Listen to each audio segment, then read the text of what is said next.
자기 탐구적인 시와 산문 등으로 작가 중에 두터운 독자를 층을 가지고 있는 사람이 류시화라는 작가예요.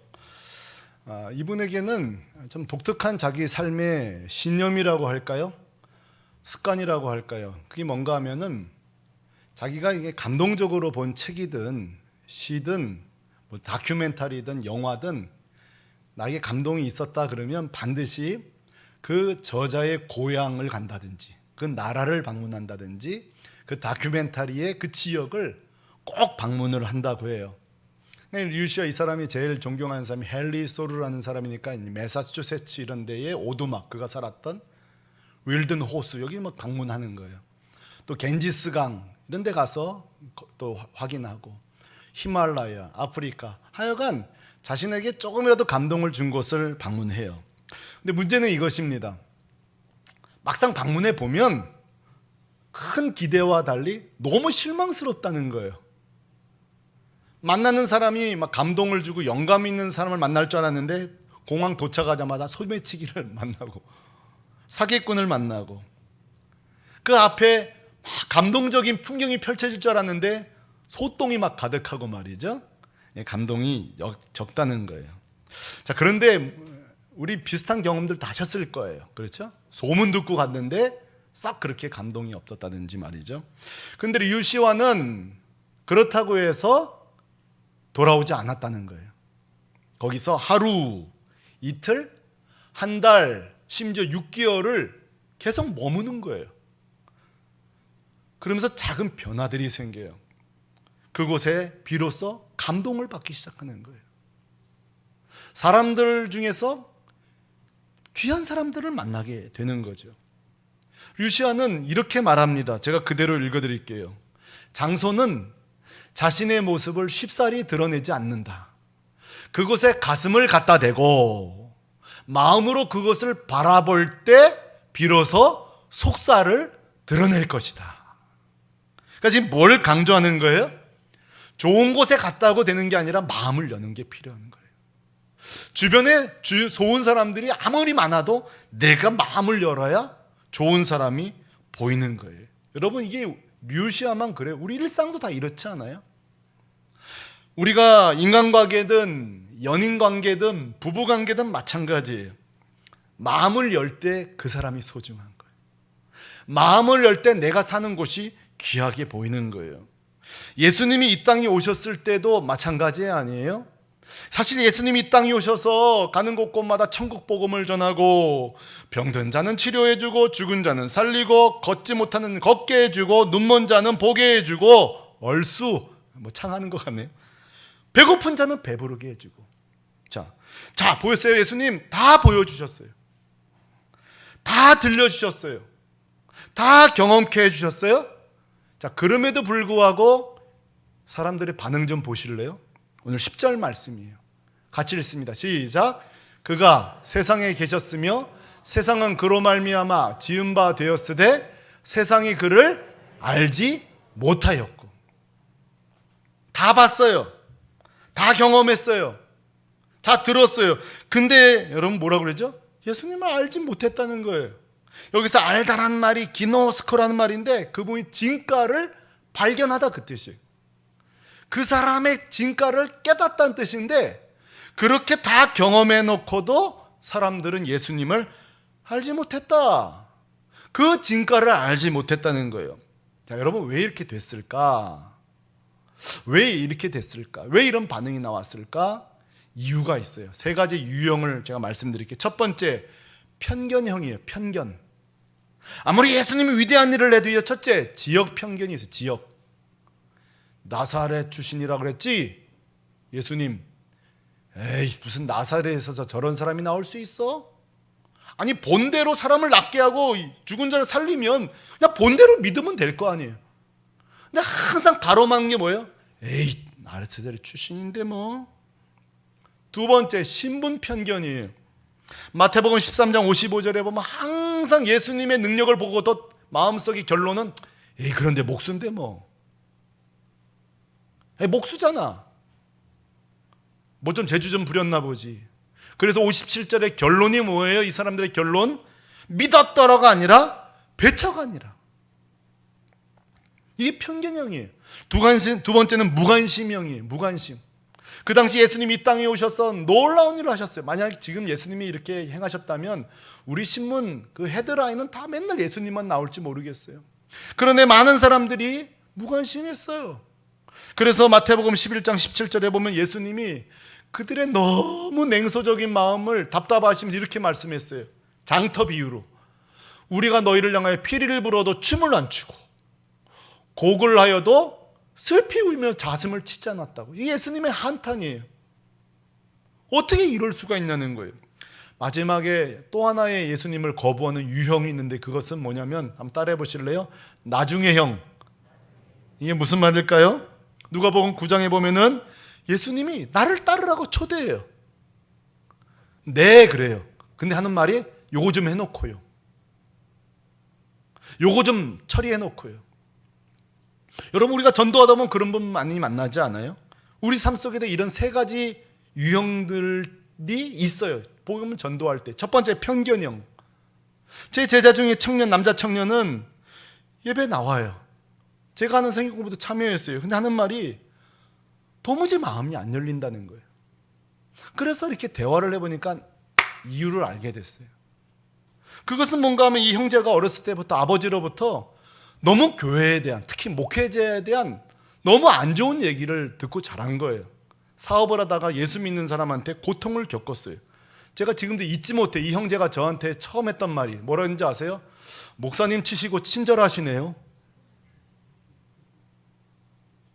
내가 잘못 들었나? 뭐라고? 목사님 치시곤 친절하시네요.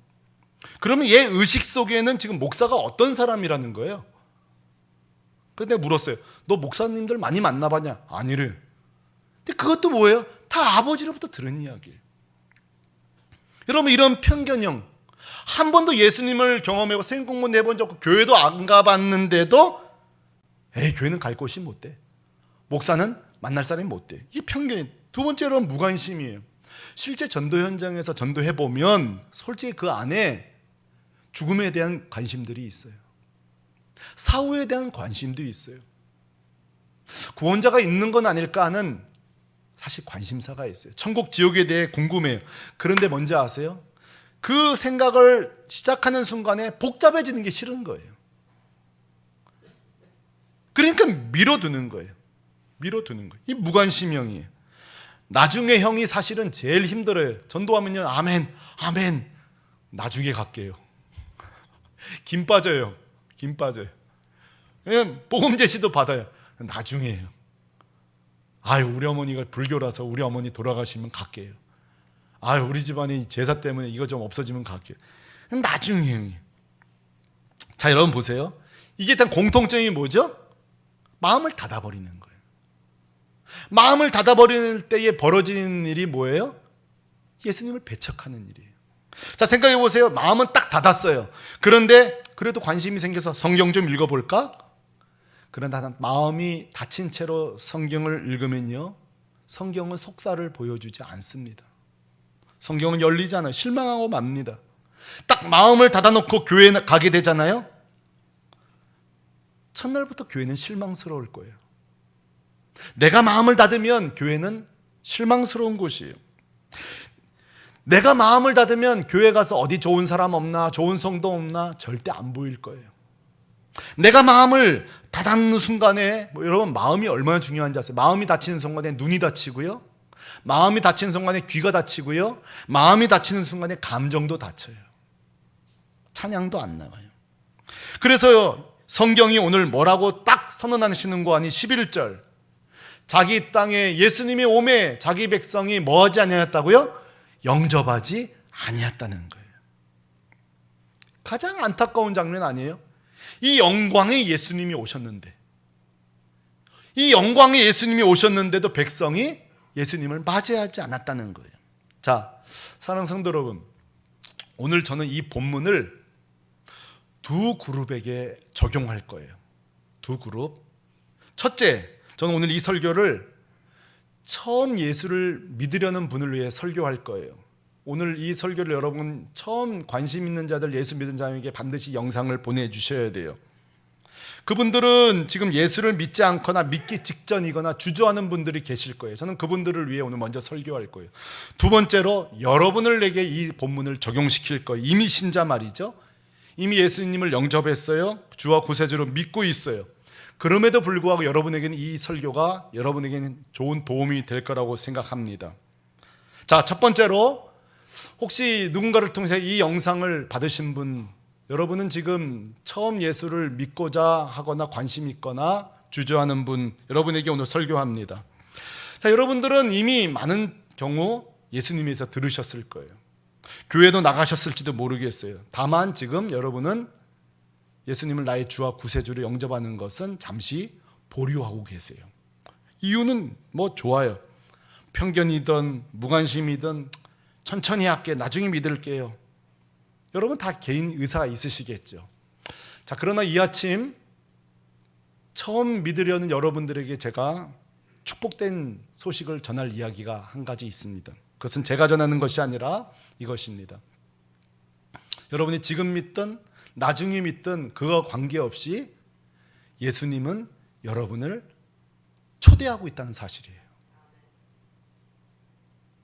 예수님은 여러분을 기다리고 있다는 사실이에요. 그러면서 오늘 우리에게 이렇게 초청하십니다. 자, 저는 이 예수님의 초청장을 여러분들에게 오늘 읽어드리겠습니다. 12절입니다. 성도 여러분 같이 읽어주시겠습니까? 예수님의 초대장입니다. 시작! 영접하는 자, 곧 그 이름을 믿는 자들에게는 하나님의 자녀가 되는 권세를 주셨으니. 자, 여러분, 예수님의 여러분을 향한 제안은 2개, 3개도 아니고 딱 한 가지입니다. 뭔지 아세요? 영접하라는 거예요. 영접하라는 거예요. 자, 여러분, 이 영접이란 단어를 너무 어렵게 생각하지 마십시오. 이 영접하라는 단어 속에는요, 마음을 열고 있는 그대로 예수님을 보라는 거예요. 영접하라는 것은 대단한 게 아니에요, 여러분. 마음을 열고 예수님을 받아들이라는 거예요. 한번 신뢰해 보라는 거예요. 이건 여러분, 예수님이 여러분에게 지금 강요하지 않습니다. 그저 그런 편견을 좀 내려놓고, 강요를 내려놓고 있는 그대로 한번 예수님을 살펴보라는 거예요. 교회를 바라보라는 거예요. 자, 이 말에 이해가 되도록 제가 실예를 한번 들어보도록 하겠습니다. 적절한 예를 위해서 제가 양해는 구하지 않았으나 제 처제를 예로 한번 들어보겠습니다. 저는 처제가 둘이 있습니다. 그들은 복음을 들었어요. 성경도 읽어요. 저희 교회도 수차례 출석하였고 코로나 이후에 잘 오지 못하지만 제 처제를 예로 한번 영접이라는 것을 예를 들어보겠습니다. 이런 것입니다. 제 처제가 이렇게 영접하며 기도할 수 있을 것입니다. 예수님, 저는 형부가 목사예요. 언니는 사모고요. 종종 보내주는 영상으로 예배를 드려요. 그래서 예수님에 대해 제법 알긴 알아요.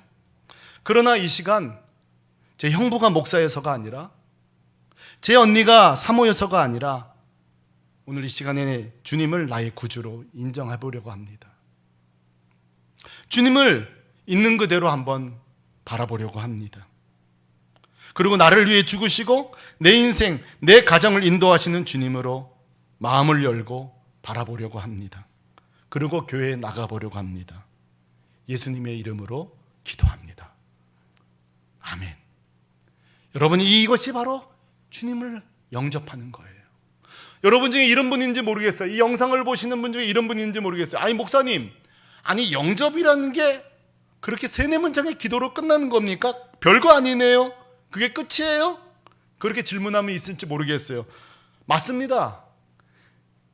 예수님을 믿는다는 것, 구원받는다는 것은 여러분 대단한 일을 하는 게 아니에요. 다른 게 아니에요. 이렇게 마음을 열고 예수님을 있는 그대로 바라보기로, 예수님을 한번 믿어보기로, 신뢰해보기로 결정하는 거예요. 그런데요, 이 믿음의 고백을 할 때에 여러분에게 주어지는 결과를 들으시면 여러분 깜짝 놀라실걸요? 그것은 이것입니다. 우리가 이 영접 기도를 하는 순간에 놀라운 일이 벌어져요. 한번 따라 하십시다. 하나님의 자녀가 되는 권세를 주셨으니, 하나님의 자녀가 되는 권세를 주십니다. 이 뜻이 뭐예요? 하나님의 자녀가 되는 권리를 주신다는 거예요. 이게 얼마나 놀라운 축복인지 제 제자를 예를 들겠습니다. 제가 섬기는 교회 제자 중에 아버지가 말레이시아 사람이 있습니다. 당연히 어머니는 한국 사람이지요. 그러나 둘 다로부터 버림을 받았습니다. 궁금하지 않습니까? 초등학교, 중학교, 고등학교, 대학교 어떻게 시간을 보냈을까요? 어떻게 시간을 보낼 수 있었을까요? 이유가 있습니다. 호주에 있는 너무 신실한 양 부모를 만나게 되었습니다. 그 부모는 초등학교 때부터 지금까지 매년마다 오로지 이 딸을 위해서 한국에 나옵니다. 중학교, 고등학교, 대학교, 대학원 모든 학비를 다 대줍니다. 이 딸은 그 아버지의 모든 권리를 사용합니다. 여러분, 이것이 자녀의 권리예요. 하나님의 자녀가 된다는 것은 무엇입니까? 하나님의 모든 능력을 우리가 공급받는 거예요. 할렐루야! 놀라운 축복이에요. 이게 권리예요. 여러분, 제자의 권리가 뭐죠? 스승으로부터 그 스승의 지식을 다 공급받는 거예요. 갖게 되는 거예요. 어제 토요일 날 이렇게 점심을 먹으려고 나갔는데 주일학교 아이들이 이렇게 와요. 아이들이 몇 명이. 그래서 아이고, 너희들 식사 때인데 점심 어떻게 하냐 그랬더니만 엄마가 10,000원을 줬다는 거예요. 사 먹으라고. 그런데 목사님이 사주시면 먹겠다는 거예요. 10,000원은 있으나 가급적 안 썼으면 한다는 거죠. 제가 뭐라는지 아세요? 반드시 쟤는 밥 사주라고. 여러분, 그 권리예요. 아이들이 와서 우리 목사님 아니냐, 우리 목사님 설교만 잘하면 안 된다, 밥도 사줘야지. 여러분, 제가 그 말 듣는데 이게 권리로구나, 이게 자녀의 권리로구나, 이게 제자의 권리로구나. 주님, 하나님 내 아버지십니다. 그렇다면 하나님의 능력이 내 것입니다. 여러분, 그런데 이 영접기도가 얼마나 놀라운 건지 아세요? 내가 예수 그리스도를 나의 주와 구세주로 영접하는 순간에 하나님이 내 아버지가 되시는 거예요. 그분의 능력이 내 것이 되는 거예요. 지금까지는 막연하게 구했어요. 바위를 보면서 구했어요. 폭포를 보면서 구했어요. 산을 보면서 구했어요. 그러나 이제는 막연하게 구하지 않아요. 내 하나님 아버지께 구하는 거예요. 왠지 아세요? 권리를 얻었으니까. 내 아들로서, 딸로서 말이에요. 그러므로 여러분, 영접기도가 이렇게 중요해요. 이렇게 중요해요. 여러분, 영접기도는 이렇게 삶의 능력이 생길 뻔 감정의 변화가 생겨요.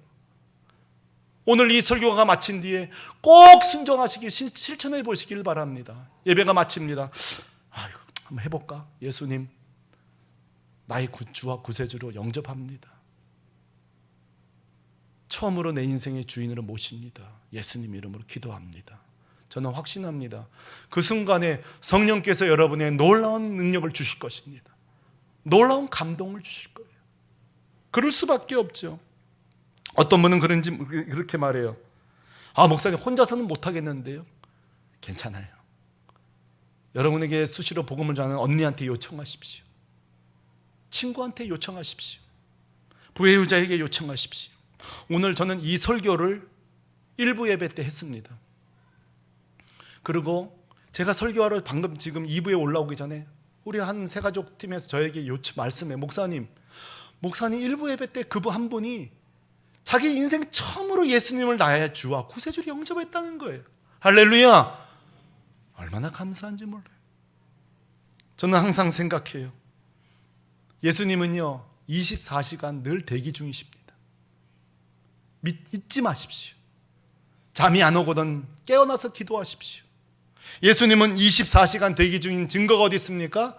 요한계시록 3장 20절에 있어요. 한번 딱 같이 읽어볼까요? 시작. 볼지어다 내가 문 밖에서 두드리오니. 퀴즈. 언제까지 두드릴까요? 언제까지? 열릴 때까지. 1854년에 윌리엄 홀트라는 분이 그림 하나 그렸습니다. 본 적 있을 거예요. 문 두드리는 예수님 그림이에요. 저 그림을 그린 후에 친구들을 불러서 자기 그림을 자랑합니다. 그때 친구들이 홀트에게 이렇게 말합니다. 헌트에게. 친구, 그동안 그린 그림은 참 감동적이었다네. 그런데 이번만큼은 참 엉터리구만. 왜 그러냐 물을 때에 어떻게 대문에 손잡이가 없을 수 있는가? 손잡이가 있어야 문을 열지 어떻게 손잡이 없는 문이 가능한가? 이렇게 말했을 때에 윌리엄 헌트는 이렇게 말합니다.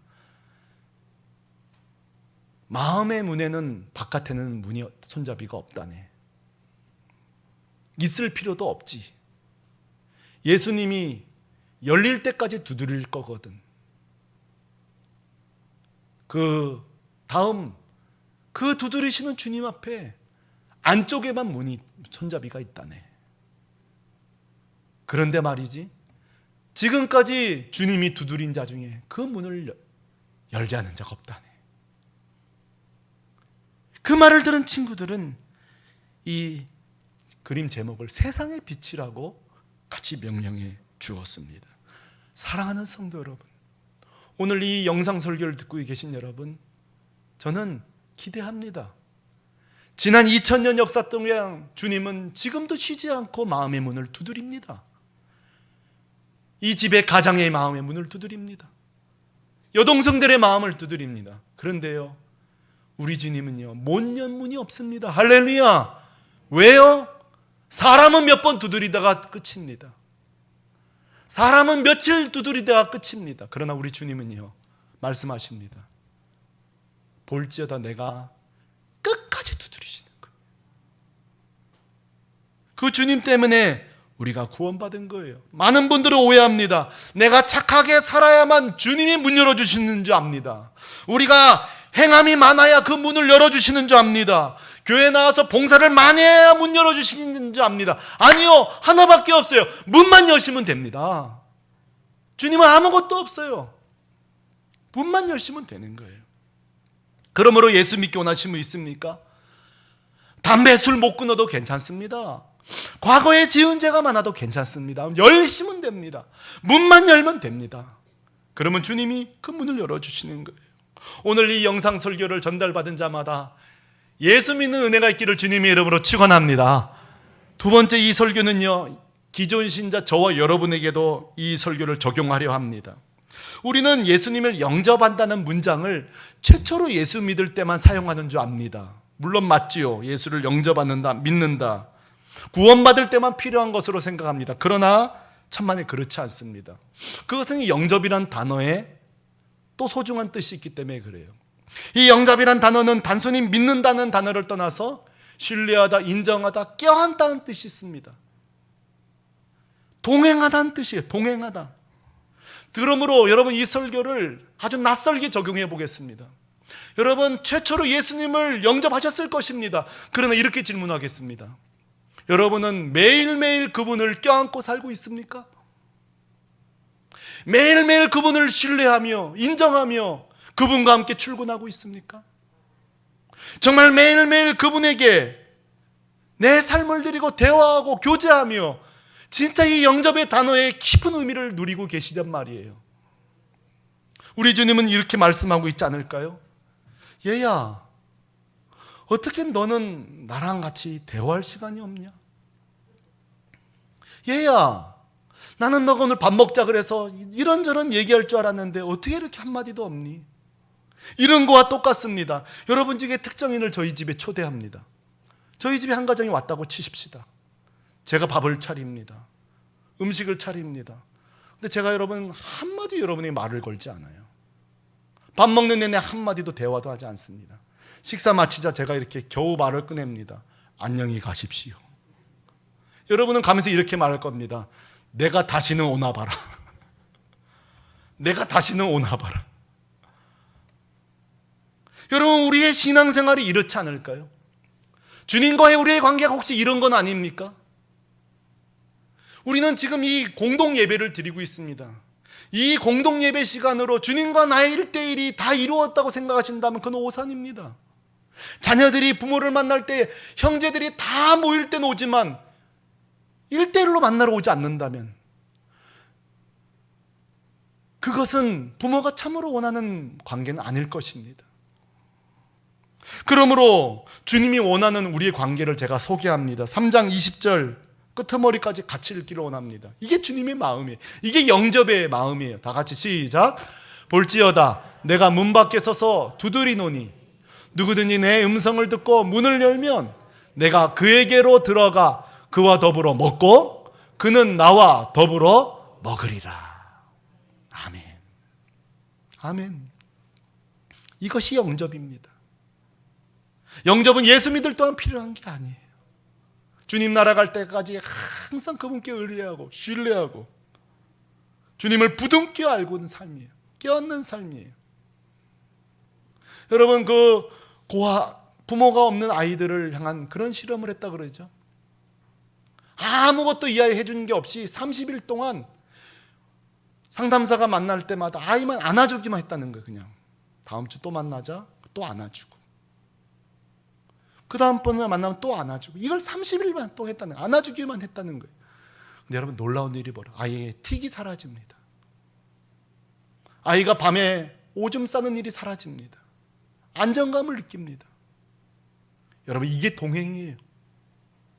이게 함께 걸어가는 영접의 삶이에요.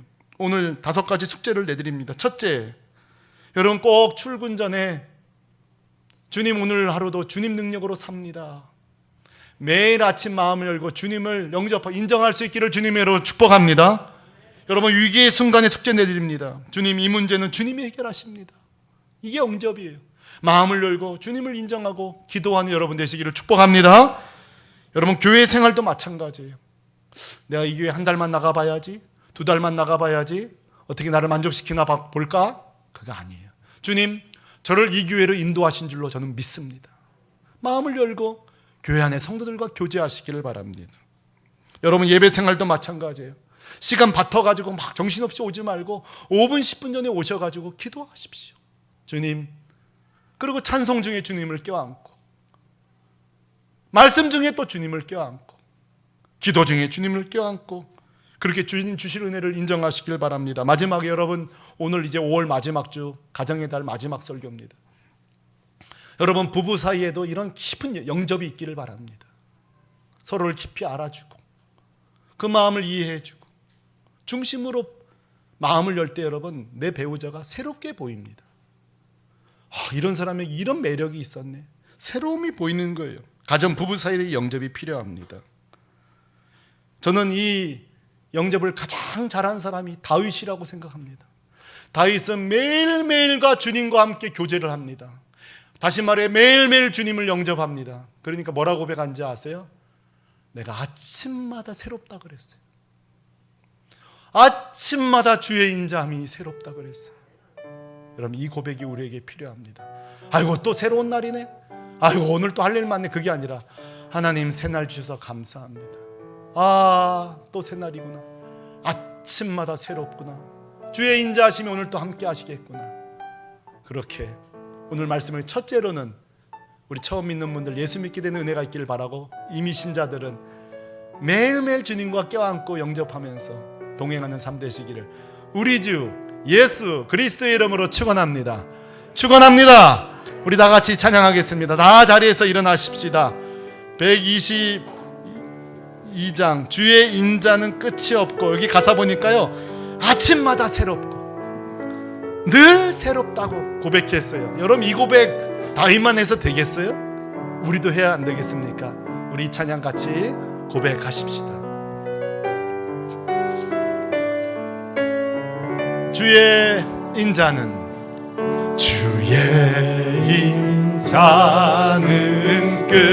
끝이요, 그의 자비는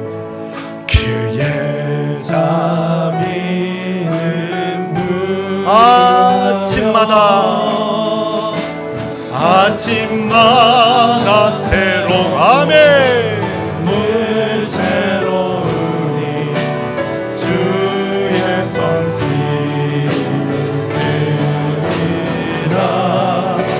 성실하시. 아침마다 새롭고, 아멘, 아침마다 새롭고 늘 새로우니 주의 성실.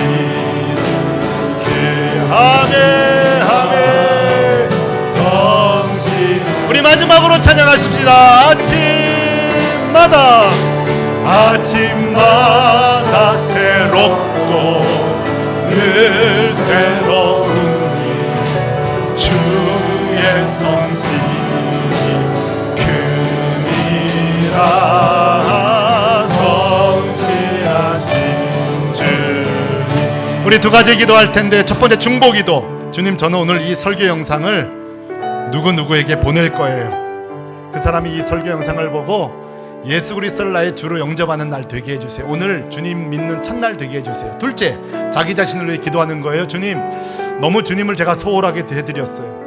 주님과 내 관계가 아침마다 새롭고 늘 새롭고 신선해야 되는데 주님 동떨어져 살았어요. 껴안고 살지 못했어요. 주님 인정해드리지 못했어요. 회개하십시오. 그리고 정말 예수 믿을 때만 영접이 아니라 날마다 주님을 영접하고 껴안고 부둥 껴안고 사는 인생 되게 하여 주옵소서. 같이 기도합니다. 할렐루야. 걸어가신 아버지.